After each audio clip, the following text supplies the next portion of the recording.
Hello people, hello travelers. If you are new here, I'm Azza and I have a podcast about food and tourism projects aiming for sustainability. You can find the podcast on YouTube and on Spotify. And today I thought about sharing my experience with you on Workaway platform. I feel like this is a very relevant subject to this channel as I had started Workaway experiences looking for a sustainable way to travel, and mainly those kind of videos what actually motivated me to get into Workaway experiences. So I had to give my input into this so far. So to start with the basics, what is Workaway? Workaway is a platform that represents a meeting point between volunteers and hosts. Hosts can be NGOs, can be businesses, can be families, and mainly they are looking for help. So volunteers slash travelers will contact those hosts to come in and help and share this experience. The motivation to start a Workaway experience can be very different from one person to another. I would say my personal expectations or goals were to travel on a long term. Many people do this when they are having their gap year. So the first time I had Workaway experience was in my gap year just after graduation, and I wanted long traveling experiences on a low budget. I wanted to have cultural exchanges with people, and I was looking for sustainable projects that are sensitive to ecology and sustainability in general. Question is, were my expectations met through Workaway? Yes and no. In some cases, yes, definitely 100%. I have Workaway hosts that we are still in contact, that I had amazing experiences with them, and I can tick all the goals that I had for these experiences.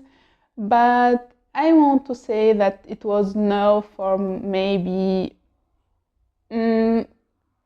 like between 30 and 50% of the experiences did not meet my all the objectives that I had. And 2 points here are very critical, which are cultural exchange and sustainability. Actually, after 3 years, I discovered that on Workaway platform there is an icon that hosts would tick or not that mentions if they are available for cultural exchange, but it wasn't very clear icon. I haven't seen since the beginning. The reality is many Workaway hosts are very busy. So what they do, they will have volunteers to help them with their busy work, and they would not have time to share with the volunteers. And I would like to say it's such a shame, because what's the point into hosting people if you are not willing to spend time with them? And what's the point into working for free if I'm not getting that cultural exchange? But it is what it is. Fortunately, this is just a minority. The thing is, to be a successful Workaway host, you have to be a very patient person, ready for volunteers to come and make mistakes in your business that you have been working on for so many years. You have to be very patient to teach volunteers the same things again and again. And this is it. This is a volunteering experience, so people are not professionals. They are coming to learn, they are coming to explore, to have a cultural exchange. So it is something that requires a lot of energy from the hosts, and it's not hosts are not always willing to give this energy. I understand that, but there are it's a scale, and so many hosts that I had gave 100% of their energy. Others gave 70%, 50%. I was satisfied and happy, and this is very sustainable for them to continue doing that for years. But others really didn't care. The second critical part is sustainability.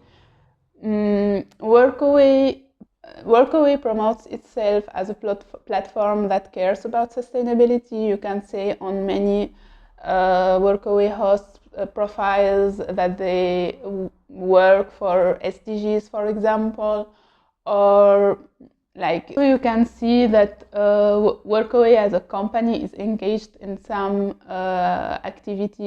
ecological activities. So the thought that I would directly have that all the hosts on Workaway cares about ecology, cares about sustainability, but this is absolutely not true. Many of them do, but you have to be careful that many others does not. And I was in a Workaway experience in olive tree farm, organic olive tree farm, where people were burning plastic. I will just give the main point that was very shocking to me. Very shocking to me that this is not what I had expected at all in a Workaway experience in an ecological olive tree farm. So yeah,